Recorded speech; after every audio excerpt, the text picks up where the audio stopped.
말씀 보겠습니다. 사도행전 16장 6절부터 15절까지 드라마 바이블로 듣겠습니다. 성령이 아시아에서 말씀을 전하지 못하게 하시거늘 그들이 부르기아와 갈라디아 땅으로 다녀가 무시아 앞에 이르러 비두니아로 가고자 애쓰되 예수의 영이 허락하지 아니하시는지라. 무시아를 지나 두로아로 내려갔는데 밤에 환상이 바울에게 보이니 마게도냐 사람 하나가 서서 그에게 청하여 이르되 마게도냐로 건너와서 우리를 도우라. 바울이 그 환상을 보았을 때 우리가 곧 마게도냐로 떠나기를 힘쓰니 이는 하나님이 저 사람들에게 복음을 전하라고 우리를 부르신 줄로 인정함이로라.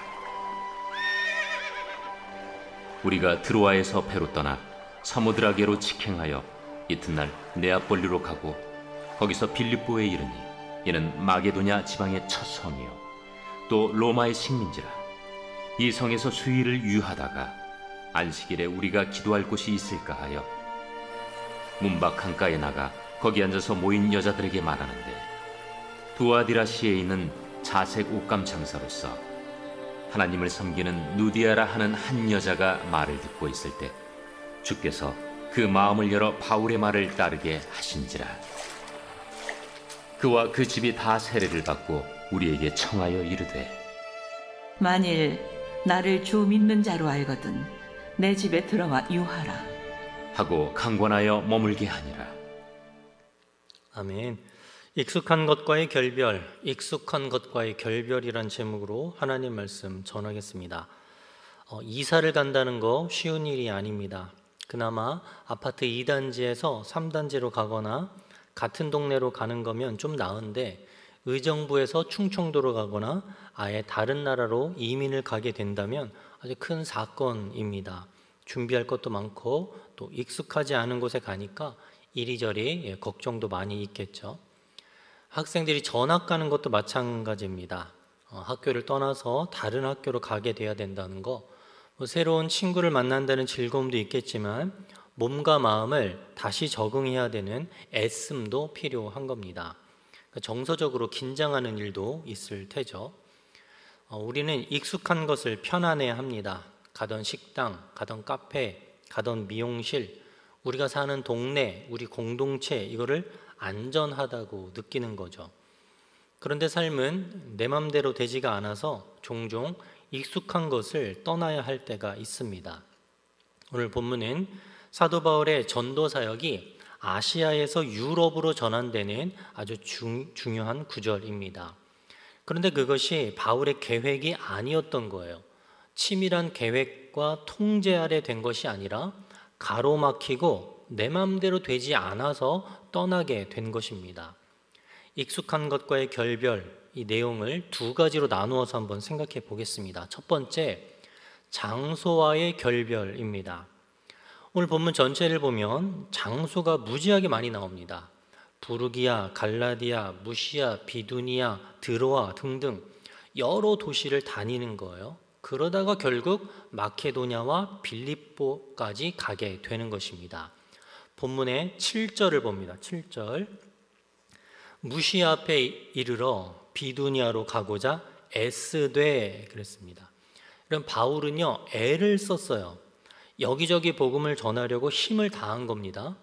거기다가 바울은 돌에 맞아가면서 복음을 전한 사람입니다. 자기 몸에 병도 있어요.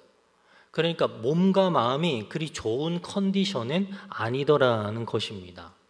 여러분, 예를 들어 우리가 주일에 전도를 하는데 돌에 맞는다, 그죠? 막 이렇게 동네 사람들한테 막 돌에 맞고 그러면 여러분 계속 전도할 수 있을까요? 토요일에 우리가 전도를 나가는데 질병이 있어요, 몸에. 계속 할 수 있나요? 쉽지 않다라는 얘기입니다.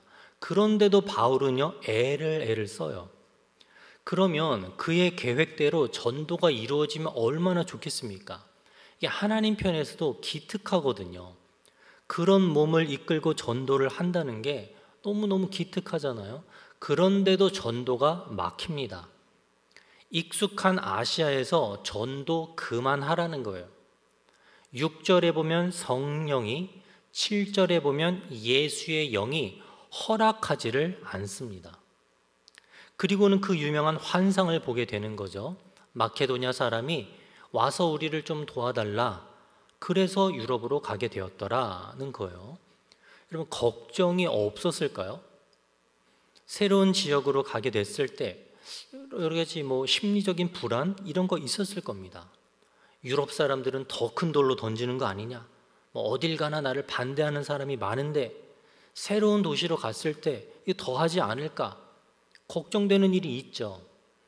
그런데 바울은요, 순종합니다. 내 입장에서는 익숙한 것과의 결별이지만 주님의 입장에서 볼 땐 지평의 확장이더라는 거예요. 이사야서 55장 8절 9절 내 생각이 너희 생각과 다르며 내 길은 너희의 길과 다름이니라. 여호와의 말씀이니라. 이는 하늘이 땅보다 높음같이 내 길은 너희 길보다 높으며 내 생각은 너희 생각보다 높음이니라. 여러분, 아브라함도 마찬가지죠. 어느 날 갑자기 하나님께서 너 본토 친척 아비집을 떠나라 라고 말씀하십니다. 그러니까 익숙한 삶의 기반을 모두 두고 떠나라는 거예요. 갈대 우르에서 떠나 하란을 거쳐서 가나안으로 도착하는 이 여정은요, 2,000에서 한 3,000km에 달하는 어마어마한 거리입니다. 근데 당시에는 이삿짐 센터가 없어요. 낙타에다가 짐 싣고 가족들을 데리고 바리바리 짐 싸 들고 가는 거, 여러분 정말 힘든 여정입니다. 그래도 순종하는 거예요.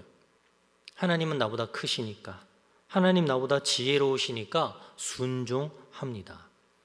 그랬더니 지금 우리가 아는 믿음의 조상이 되었다라는 거예요. 여러분, 종종 주님은 우리에게 떠나라고 하십니다. 모든 생활 기반 떠나라. 네가 의지했던 거 떠나라. 그리고 하나님이 지시하는 어떤 땅으로 가라 하실 때가 있는 거예요. 믿음의 조상은 익숙한 것과의 결별에서 시작되었습니다. 전 세계의 복음화도 익숙한 것과의 결별에서 시작이 된 거예요. 여러분, 순종하면 지평이 넓어집니다. 아시아에서 유럽으로 결국은 전 세계로 확장이 되는 거예요. 나의 계획이 틀어진다 하더라도 너무 당황하지 말고 낙심에 빠지지 말라라는 것입니다. 하나님께서 인도하십니다. 익숙한 장소와의 결별에도 순종으로 화답하는 저와 여러분이 되기를 바랍니다. 두 번째는 뭐냐? 사람과의 결별입니다. 바로 앞장 15장에 보면 바울은 바나바와 심히 다툽니다. 그래서 갈라서죠. 바나바는 마가를 데리고 배 타고 구브로로 가고 바울은 실라를 데리고 다른 데로 가는 거예요. 그런데 여러분, 바나바가 누굽니까? 위로의 아들, 자기 밭을 팔아서 헌신할 만큼 헌신적이고, 거의 성경 표현 그대로 착하고 믿음과 성령이 충만하여서 사도들에게 인정을 받은 위대한 사람입니다. 특히나 혼자서 고향에 있던 바울을 안디옥으로 데리고 와서 사도가 될 수 있게 해준 사람이에요. 그러니까 바울 삶에 있어서 너무나도 중요한 사람이더라는 겁니다. 은인입니다. 은인. 사명의 은인, 발판이 되어준 은인. 그런데 그 바나바와 심하게 말다툼하고 헤어진다? 지금 바울의 속이 말이 아닐 겁니다. 내가 뭐라고 나의 은인 바나바를 이렇게까지 마음 아프게 했을까? 후회도 하고 되게 미안해도 하면서 지금 유럽으로 가는 겁니다. 그러면 주님은 종종 우리를 익숙한 사람에게서 떠나게 하십니다. 헤어질 결심을 해본 적이 없는 사람과 결국 헤어지고 마음이 아픈 거예요. 비근한 예로 좋아하는 목장 식구들과 떨어져도 마음이 아프거든요. 너무 말이 잘 통하는 집사님이었는데 이번에 다른 목장으로 편성이 됐다. 그것도 우리 아쉬워하잖아요. 그런데 그것이 주님의 뜻이라면, 그 뜻대로 떠난다면 새로운 사람을 만날 수 있게 됩니다. 본문의 14절입니다. 14절. 두아디라시아에 있는 자색 옷감 장사로서 하나님을 섬기는 루디아라 하는 한 여자가 말을 듣고 있을 때 주께서 그 마음을 열어 바울의 말을 따르게 하신지라. 옷감 장사 루디아를 만납니다. 여러분, 신기하게도 이 루디아 역시 자기 고향 두아디라를 떠나서 빌립보에 온 사람입니다. 그러니까 익숙한 장소와 결별한 사람인 거예요. 그런데 하나님을 섬기는 사람이라고 표현이 되어 있습니다. 고향을 떠나 객지 생활을 하고 유태인이 아닌데다가 자주색 옷감 장사면 여러분 부자인 거 아시죠? 당신은 자주색을 만들려면 아주 비싼 염료로 만들어야 되니까요. 그러면 예수 믿을 가능성이 거의 없는 사람입니다. 당시로서는. 이방인인데다가 부자이다? 믿을 이유 없거든요. 그런데 바울의 말씀을 듣고 온 가족이 세례를 받고 루디아의 집은 나중에 빌립보 교회가 됩니다. 익숙한 사람과 결별하고 내 맘대로 되지 않는 상황이었지만 결국은 준비된 사람을 만나서 구원받게 하시는 거예요. 게다가 아예 가정교회까지 세워지고 유럽 복음화의 기초가 되는 것이죠. 잠언 16장 9절, 사람이 마음으로 자기의 길을 계획할지라도 그 걸음을 인도하시는 이는 여호와 신이라. 창세기 요셉은 집에서 떠나고 싶지 않았습니다. 아빠의 사랑을 독차지하면서 살았거든요. 그러니까 혼자만 채색 옷을 입고요, 형들 잘못을 고자질하면서 아주 재밌게 살았어요. 그런데 가족과 결별하게 되었습니다.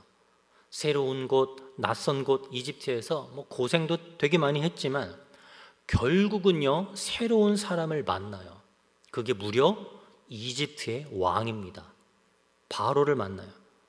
집에만 있었다면 상상하지도 못할 인물을 만나고 결국 인정을 받아서 나라를 살리는 총리가 되는 거예요. 이스라엘의 구원은 익숙한 사람과의 결별에서 시작되었습니다. 따지고 보면 예수님은 하늘이라는 익숙한 장소를 버리고 이 땅에 오셨습니다. 하나님이라는 익숙한 관계를 버리고 이 땅에 오셨어요. 우주의 왕이라는 익숙한 직함도 버렸어요. 모든 익숙한 것과 결별하면서 이 지구에 오신 이유가 딱 하나입니다. 우리를 사랑하고 구원하기 위함인 거예요. 그 결별이 우리를 살리고 그 결별이 우리를 사랑하는 방법이었어요. 여러분, 예수님이 종종 우리를 떠나게 하실 때가 있습니다. 분명한 목적이 있다는 거 기억하고 끝까지 주님을 신뢰하는 저와 여러분이 되기를 바랍니다. 결론 맺습니다. 사도 바울은 복음을 전하려고 애를 씁니다. 이 도시 저 도시를 다니면서 전도하죠. 그런데 가로막힐 때가 있는 거예요. 익숙한 것과의 결별 두 가지. 첫 번째, 장소와의 결별입니다. 아시아를 떠나서 유럽으로 가는 거예요. 본토 친척 아비지를 떠나게 되는 경우가 우리에게도 있습니다. 내 입장에서는 익숙한 것과의 결별이지만 주님 입장에서는 지평의 확장입니다. 둘째, 사람과의 결별. 바나바와 결별하고 완전히 새로운 사람을 만나요. 그게 루디아죠. 그 가정만 구원하는 것이 아니라 아예 빌립보 교회를 만들게 됩니다. 유럽 복음화의 기초인 거예요. 여러분, 베드로와 제자들은 예수님이 나를 따르라 부르실 때 가정과 직업을 버리고 예수님을 따라갔습니다. 즉시 버리고 따랐어요. 아마도 제자가 되는 길은 익숙함을 떠나는 일일지도 모르겠습니다. 내 계획과 내 생각만 자꾸 고집하지 말고 하나님의 인도하심을 따라 익숙함을 떠날 줄도 아는 믿음의 사람 되기를 바랍니다.